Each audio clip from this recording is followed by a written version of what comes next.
Saudara-saudara sekalian, hari ini pada tanggal 13 Juni 2020, kita telah melakukan beberapa kajian data dalam seminggu kemarin terkait dengan percepatan penanggulangan COVID-19. Seperti yang kita ketahui bersama bahwa sejak awal COVID-19 ini masuk ke wilayah tanah air kita, maka hal terbesar yang kita lakukan adalah penguatan pintu masuk negara sebagai upaya cegah tangkal kita untuk membendung, jangan sampai kasus ini masuk ke wilayah tanah air. Namun dengan berjalannya waktu, maka penularan yang sekarang ini kita identifikasi lebih didominasi oleh kasus penularan lokal. Bukan lagi pada kasus imported case dari luar negeri, namun local transmission yang menjadi perhatian kita. Oleh karena itu, maka gambaran-gambaran epidemiologi masing-masing daerah tidak memberikan gambaran yang sama. Beberapa daerah kita memiliki risiko yang lebih tinggi untuk munculnya penularan karena aktivitas sosialnya yang jauh lebih tinggi dibanding dengan daerah yang lain. Inilah yang kemudian secara tepat beberapa pemerintah daerah mengimplementasikan pembatasan sosial berskala besar dengan tujuan adalah untuk mengurangi mobilitas penduduk sebagai faktor pembawa virus yang bisa menyebabkan penularan ke orang lain. Hari ini kita telah melakukan pemeriksaan spesimen sebanyak 16.574 orang. Sehingga total yang kita periksa spesimen adalah 495.527 orang. Dari kasus yang kita dapatkan untuk konfirmasi positif COVID-19 hari ini sebanyak 1.014 orang, sehingga total menjadi 37.420 orang. Kalau kita rinci lebih lanjut, bahwa penambahan kasus 1.014 orang ini tidak merata pada seluruh provinsi. Ada 5 provinsi yang merupakan jumlah kasus tertinggi yang melaporkan hari ini, diantaranya adalah Jawa Timur, yang melaporkan 176 kasus baru. Sementara kasus sembuh yang dilaporkan Jawa Timur pada hari ini adalah 252 orang. Sulawesi Selatan kasus baru meningkat 125 orang, kasus sembuh 36 orang. Kalimantan Selatan 123 orang kasus baru dan 22 sembuh. DKI Jakarta 121 orang dengan 59 sembuh. Sumatera Utara 94 kasus baru, hari ini tidak ada dilaporkan kasus sembuh. Dari keseluruhan masih ada 18 provinsi yang melaporkan kasusnya di bawah 10. Bahkan ada 5 provinsi yang hari ini melaporkan tidak ada kasus sama sekali.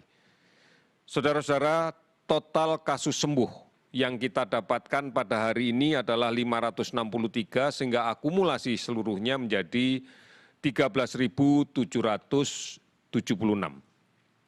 Kalau kita lihat angka ini, maka akan berada di angka kisaran 53,8% dari kasus yang kita rawat. Kemudian kasus meninggal 43, kalau kita lihat ini sekitar totalnya 2091, total sekitar 5,78%. Kalau kemudian kita lihat angka kematiannya. Nah, data ini tentunya tidak akan bisa secara utuh dibandingkan dengan negara lain karena memang tingkat ancaman epidemiologisnya tidak sama. Sebagai contoh, kalau kemudian kita melihat pada DKI Jakarta saja sebagai epicentrum yang besar, maka kita lihat bahwa jumlah tes per 1 juta penduduk di DKI adalah 17.954 orang. Angka ini berada di atas Thailand secara keseluruhan yang mencapai 6.708 per 1 juta penduduk, Filipina 4.419 orang per 1 juta penduduk, bahkan Jepang hanya 2.626 per 1 juta penduduk. Memang kalau dibandingkan dengan Malaysia, kita masih agak di bawah karena Malaysia telah melakukan 19.118 tes per 1 juta penduduk. Oleh karena itu memang secara keseluruhan kalau kita menghitung seluruh wilayah tanah air kita, memang tes kita masih rendah, 1.752 tes per 1 juta penduduk.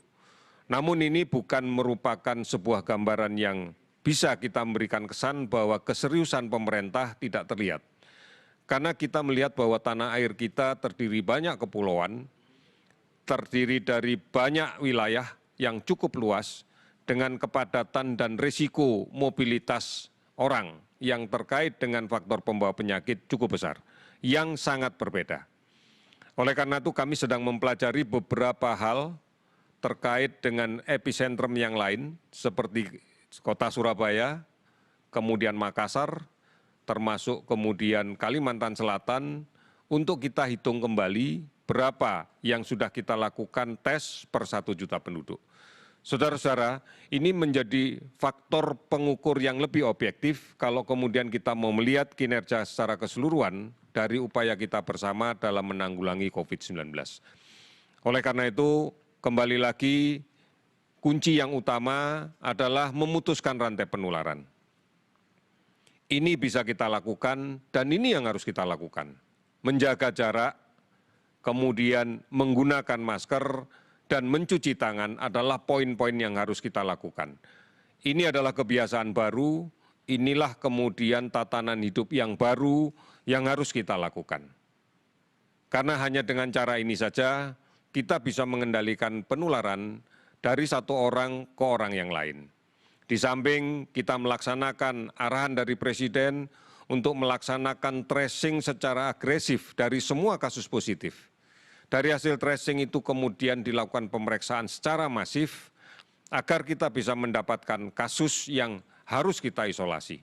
Karena kalau tidak, maka upaya kita untuk membendung dan memutuskan rantai penularan ini akan semakin berat. Oleh karena itu, mari kita patuhi bersama protokol kesehatan, disiplin menjalankannya secara bersama-sama, terus-menerus, dan dilakukan dari pusat sampai ke daerah. Dengan cara ini, kita pasti bisa mengatasinya. Saudara-saudara, optimisme kita pasti bisa. Terima kasih, selamat sore.